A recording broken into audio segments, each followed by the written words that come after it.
स्वयं परमपिता परमात्मा इस सृष्टि पर आकर के हम बच्चों को सर्वगुण संपन्न 16 कला संपूर्ण निर्विकारी संपूर्ण अहिंसा मर्यादा पुरुषोत्तम बनाने की शिक्षा देते हैं, शक्ति देते हैं, दुआएं देते हैं, आशीर्वाद देते हैं, प्यार देते हैं।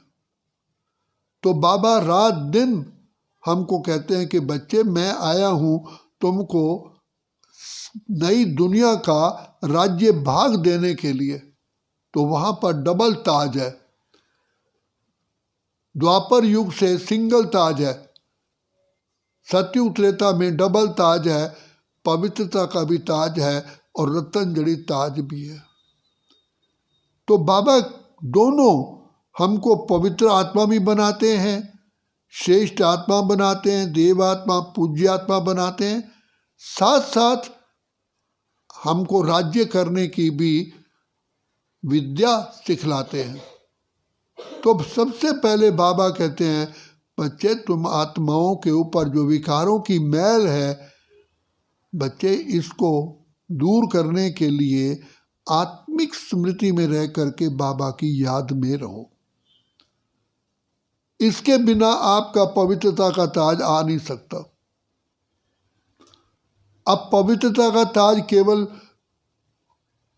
काम नहीं करेगा, फिर हमें राज्य करने का भी ताज चाहिए। तो बाबा फिर हमें स्वराज्य अधिकारी बनाते हैं। अपनी कर्म इंद्रियों के भी ऊपर तुम राज्य करो। तो जब हम स्वराज्य अधिकारी बनते हैं तभी हम प्रकृति जीत भी बनते हैं, माया जीत भी बनते हैं और तब हम सबके दिलों को जीतने के लायक बनते हैं। और फिर इसके साथ साथ बाबा कहते हैं तुम्हें राज्य करना है तो जब तक प्रजा नहीं होगी तो राज्य किस पर करोगे। तो तुम्हें हर आत्मा की जोत जगानी है, प्रजा भी तुम्हें खुद बनानी है, अर्थात उन आत्माओं की तुम्हें सेवा करनी है।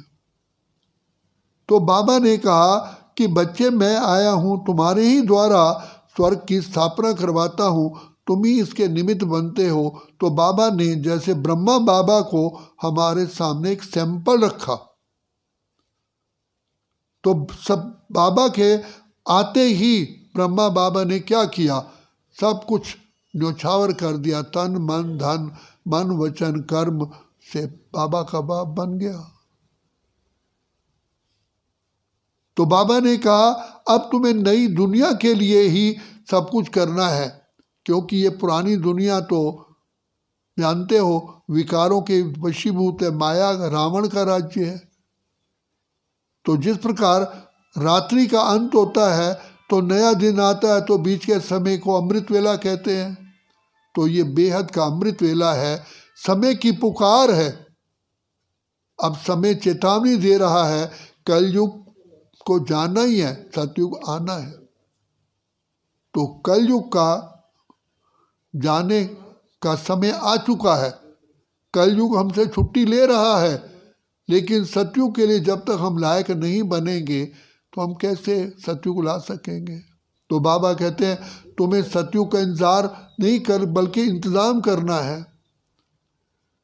तो उसके लिए हमें बाबा श्रेष्ठ संस्कारों के लिए हमको शिक्षा देते हैं। इसलिए बाबा बार बार कहते हैं कि बच्चे तुम्हारे अंदर सिर्फ एक यही तात और लात लगी रहे कि मुझे स्वर्ग धरा पर लाना है, उसके लिए पहले मुझे खुद तैयार होना है। तो जब तक हम खुद तैयार नहीं होंगे तब तक संसार स्वर्ग कैसे बनेगा। जैसे एक जोत से दूसरी जोत जलती है, दूसरे से तीसरी, तभी तो दीपमाला होती है। तो बाबा ने हम बच्चों पर ये पहले सबसे पहले हमारे ऊपर जिम्मेवारी का ताज रखा है। तो इस वर्तमान समय सबसे पहले बाबा हमको पवित्रता का ताज पहनाते हैं, जिम्मेवारी का ताज पहनाते हैं। फिर भविष्य में जा कर के हम इस सृष्टि का राज्य भाग अर्थात ताज धारण करते हैं। तो जो आत्मा सेवा नहीं करेगी तो विश्व में राज्य कैसे करेगी। तो बाबा कहते हैं केवल तुम बाबा की श्रीमत पर चलो, जो बाबा बार बार कहते हैं, देखो ब्रह्मा बाबा का भी सबसे अटेंशन मुरली पर रहता था। तो बाबा हर प्रकार की हमें शिक्षा देते हैं, जो आज भी बाबा ने कहा। यहाँ तक कि तरीका बताया कैसे ब्रह्मा बाबा शिव बाबा को याद करते हैं, कैसे खुशी में रहते हैं। तो बाबा कहते हैं सबसे पहली तो तुम्हें तो इस चीज़ की तो इतनी खुशी होनी चाहिए कि पिता परमात्मा ने इस सारी सृष्टि में से आपको चुन लिया। इससे बड़ा और भाग्य क्या हो सकता है। तो बाबा कहते हैं तुम पद्मा पदम सौभाग्यशाली हो। कितना तुम्हारी बुद्धि में रहता है, वहाँ रे मैं, वहाँ मेरा बाबा, वहाँ ड्रामा, वहाँ मेरा भाग्य। तो बस बनाने वाला कौन है?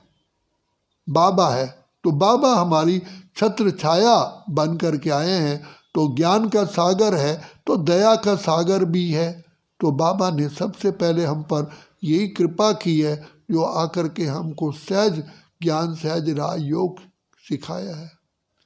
इसमें सिर्फ हमारे पुराने जो संस्कार हैं उन पर विजय प्राप्त करने के लिए बाबा कहते हैं केवल बाबा की छत्र छाया में रहो। बाबा की छत्र छाया ही है बाबा की याद और ज्ञान का मनन चिंतन।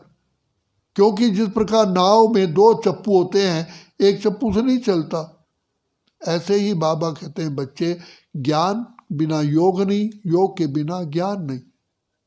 तो ज्ञान और योग दोनों का बैलेंस रखो। तो बाबा तो हमें हर प्रकार की हर रोज़ शिक्षा सावधानी देते हैं। तो जो बच्चे अटेंशन देते हैं वही आगे आगे बढ़ते जाते हैं। तो वह तीन्द्र सुख का की लहरों में लहराते हैं। तो ज्ञान की लहरों में जो लहराए वही आंतरिक आनंद की लहरों में, सुख की लहरों में, खुशी की लहरों में रह सकता है। तो बाबा कहते हैं बच्चे ज्ञान सदा बुद्धि में मनन चिंतन करते रहो। यही एक तरीका है और ये सहज मार्ग है। अच्छा।